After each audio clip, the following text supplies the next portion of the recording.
Welcome to Castle Paint. My name is Ian and today we'll be painting an angry snake lady.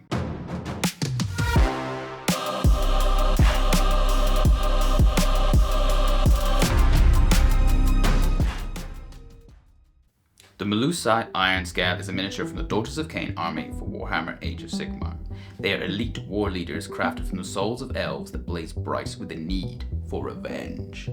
Let's make this mini come alive. So where is the light source coming from, guys? It's important as we apply paint to know where the light and shadows go, as in the end, all we are doing is painting by numbers and playing with light. You can see here that the model has been sprayed over light grey from the front. The pose of the miniature, with the weapon across the chest and the head facing forward, leans itself to this angle, but we want there to be something else going on. One of the skills of this character is to turn people into crystals, and in my mind, crystals can reflect interesting light, so I'll go with a red crystal and have that glow coming from behind her. I can test this out by using a red LED light and record where it is hitting the miniature. In this way, we can imagine she has turned some people to crystal behind her and is then slithering forward to search for new prey. Here I'm going to base coat the miniature and read you some of the lore around this mini as we block in the sections. I want to use a mother color or a consistent base color to base everything. In this case, I'll use Vallejo model color Royal Purple mixed with Vallejo model color Dark Blue Grey and paint it everywhere with an Army Painter Wargamer monster brush. This will go over the whole model, then I'll add my base colors over this layer. Each of the base colors gets mixed with Royal Purple before being applied, leaving the base purple in the recesses for most colors. I do all of these steps with an Army Painter Wargamer Regiment brush. Melusai Ironscales are cruel and cold-hearted Scathe-born. Born for war and bloodshed, they lead their sisters on the battlefield, paving a bloody path through their enemies. Melusai combine the lower body of a great serpent, the torso of a female elf, with the cruel and cold-blooded mind of the killer.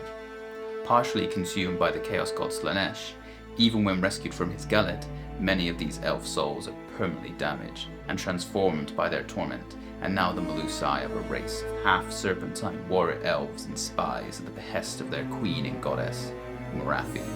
While each Melusai shares Morathi's burning hatred against their tormentor Slaanesh, the Ironscale's need for revenge burns especially bright. Clinging to this feeling allowed these souls to retain their sense of self, even inside the Dark Prince's belly. Infused with dark magic and protected by ancient wards, these reborn souls form a new generation of elite warrior champions to serve in Morathi's armies. The Ironscales serve in the highest positions of the Khainite cult, from respected advisors on Morathi's war council, commander of the elite Viperic Guard, to leading whole war covenants in their goddess's name. Each Ironscale is equipped with a Kagraf war mask, not unlike those worn by the Blood Sister, and a curved sacrificial dagger. But their most remarkable weapon are the serpent-crested staves known as Kaldus Wraith. These enchanted weapons allow the Ironscale to channel deadly bolts of dark magic or to rip open their foe in one quick motion. When activated by the right words of power, the stave serpents become animated, lunge at the enemy and tear out the heart of their unfortunate victim. Offering the still-beating heart as a sacrifice to their god of murder, the blood magic of the Ironscale can drive a whole battle line of Scathe-born into a violent frenzy. Now we're done with all the base colors, and we did it over the mother tone. It looks pretty cool, but I don't think we're close enough for this being ready for the tabletop. Let's keep going. I want to start my midtones by adding washes and dry brushes to anywhere on the model that needs it. I use Citadel Agrax Earthshade over the marble pillar, and Citadel Athonian Kamek Shade over the whole base. Both of these shades are applied with my Army Painter Wargamer Regiment brush. I then dry brush the base with Vallejo model color Olive Green and a mix of both Vallejo model color Green Ochre and Vallejo model color Ice Yellow. I do this with some cheap makeup brushes I got off Amazon. With this, the base is done and it's time to have some fun on the snaky bits. Pictured here are some reference images of snakes I pulled from the internet. These snakes are supposedly not great to meet in real life, and so I thought they'd be a good base scheme for the snakes on this warrior. For the snake body of the Ironscale herself, I wanted to go with blue scale and yellow skin of the Western Taban. Hopefully I'm pronouncing that right. In order to emulate this, I take my mix I last used and add a lot more Vallejo model color turquoise. I then layer on from the front direction what we set out our light source to be coming from. After one coat, I use pure turquoise over the same scales, leaving the previous layers showing a tiny bit. This is looking good, but I want to push the scales some more. I take a tiny bit of ice yellow and a bit of flat red and add them into the two respective mixes with the turquoise. I then apply the red mixture to the back of the mini where we wanted the glow from before and add the yellow mix to the front. Next is the flesh. Before we mixed a green ochre with purple for our base. Here I use pure green ochre on the front and a mix of green ochre with flat red for a glowy back. Finally, for the front I then glaze on another layer that was mixed with a small amount of ice yellow. Very snaky. Let's add some depth to the rest of the mini. We will be doing non-metallic metal for anything metallic, something I need a lot of practice at. Wish me luck! The key thing for NMM, or non-metallic metal, is to add the light placement correctly. It cannot be highlighted in the normal way. I will start on the golden chest piece and face mask. The base was a purple-brown mix, but now I'm going to use straight brown and I trace in my light sources. I take the angle of the light source and only add the paint as if the light source was super directional on that part of the armor. All the other parts were left in shadow. I then mixed some green ochre with my brown and apply another layer. This time covering slightly less, but still keeping the extreme light source angle. With all the gold started, I moved on to the silver. This is a bit easier as we have one long pole, so we just need to use greys and make a highlight along the front edge of the weapon shaft. I start with Vallejo model color German grey, then mix in medium sea grey and apply a few layers. I also do metallics on the back of the mini, but assuming we have our glowy thing being the light source, I'll start to mix in red going forward so that the angle where we get more highlights. With the metals looking good enough, I move on to the cloth. The plan was to make this look black, so I take my original mix and I added some Prussian blue. Then I glaze up the colours, leaving the shadows in the recesses of the fabric folds. After a few coats like this, I add in some Vallejo model color white grey and add some more thin layers. To the back, I add flat red on top and do the same process. We could green up the gems, put some black on the base rim, and this snaky snake could take to the battlefield, turning all her enemies to stone. However, we all know I'm nowhere near finished. Let's get to the highlights. All the following bits are done with a Raphael 8404 brush. This time we're going to start with the metallics. I have a clean palette again, so I make a mix that resembles what I used for the last layer. Maybe it's not precisely the right mix, but it is close enough. Sometimes I'll paint the new mix onto a less obvious area of the mini as a test to make sure I have it close enough. For the silver, I add in more medium sea grey into the mix, slowly making the area I'm painting on smaller. I then add some white grey and start to add scratches and dots.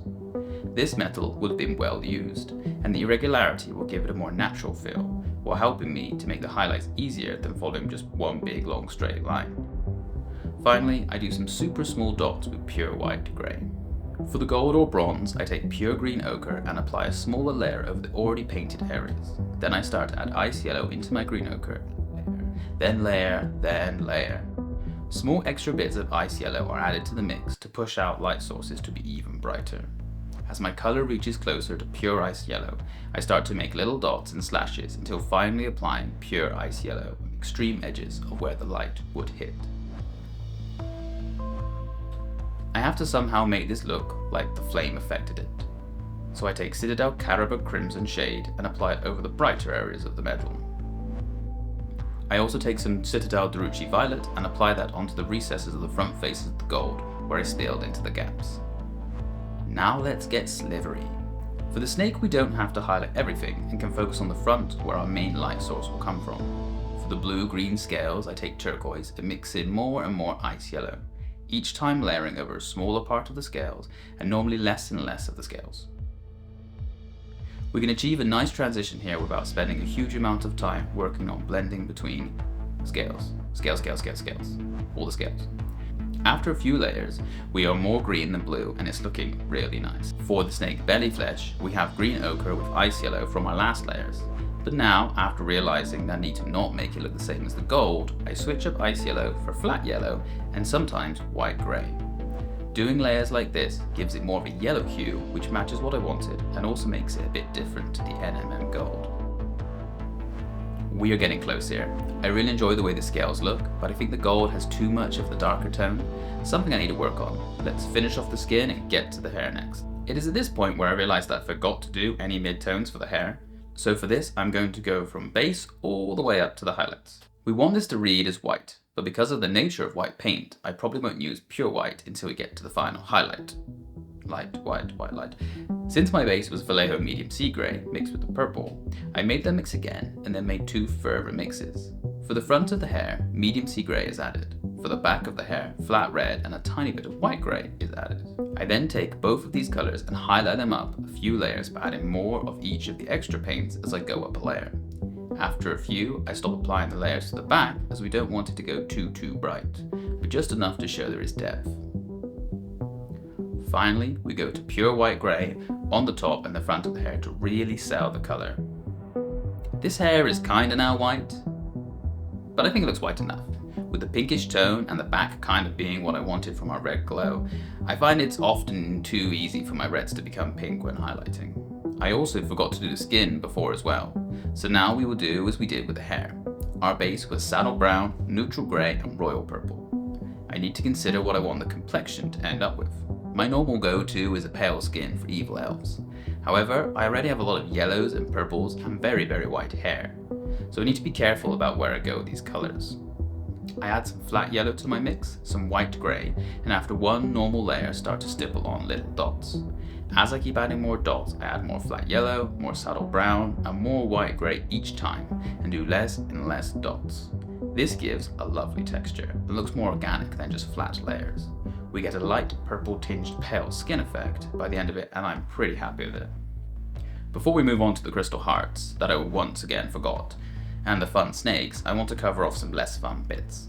For the cloth on the front, I take the base I used, add some more Prussian blue, more white grey, and then add thin layers to the raised areas of the cloth.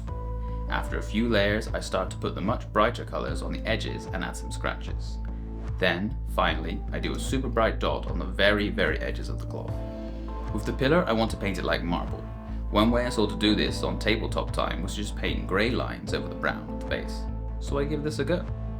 Taking Vallejo model colour neutral grey, I draw in faint irregular lines over the pillar. Then I add some white grey to the mix and go over in a different way. Once this is done, I then take Citadel Ushabti bone and edge highlight the rest of the pillar. Now let's have some fun. If you remember at the beginning, I chose a branded crate for the snakes on the head and weapon. This is the black and yellow stripe scheme. There is not much point in doing all the edge highlights on the yellow, then covering it in black, so I'm going to use Vallejo model colour black and apply stripes to all the snakes. This was super hard, so I did most of it off camera. This kind of freehand is something I need to work on. Now it's time to give them more depth. I would be insane if I wanted to paint scales to these guys, so instead I make curved lines with the brush. With the yellow, I added more and more flat yellow, and then after going past pure flat yellow, I added some ice yellow instead.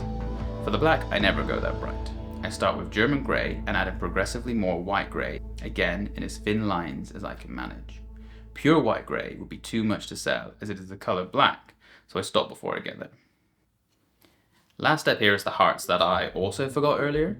There seems to be a trend here. I guess I just was enjoying myself.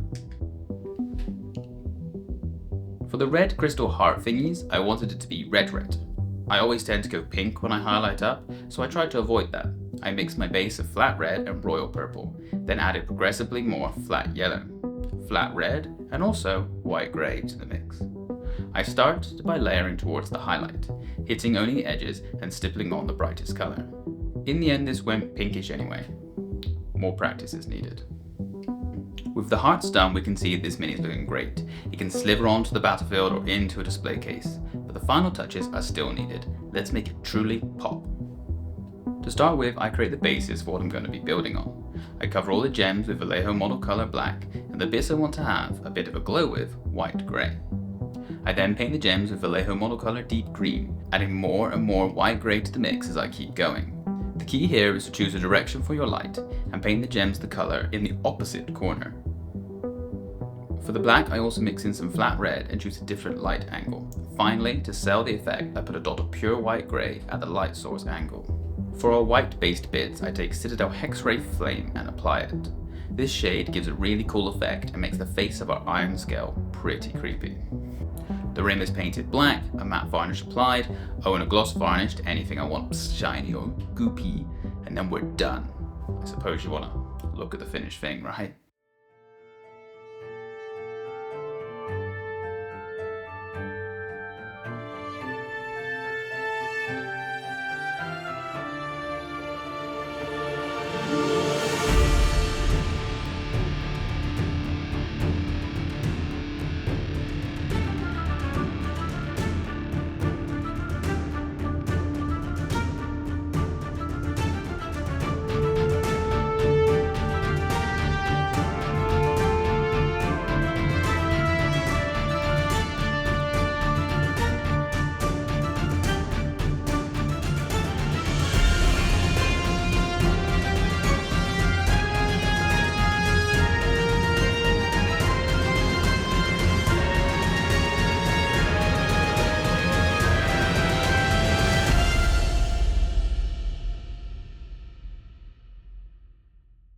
Thank you for watching this video. I hope you enjoyed seeing this come to life.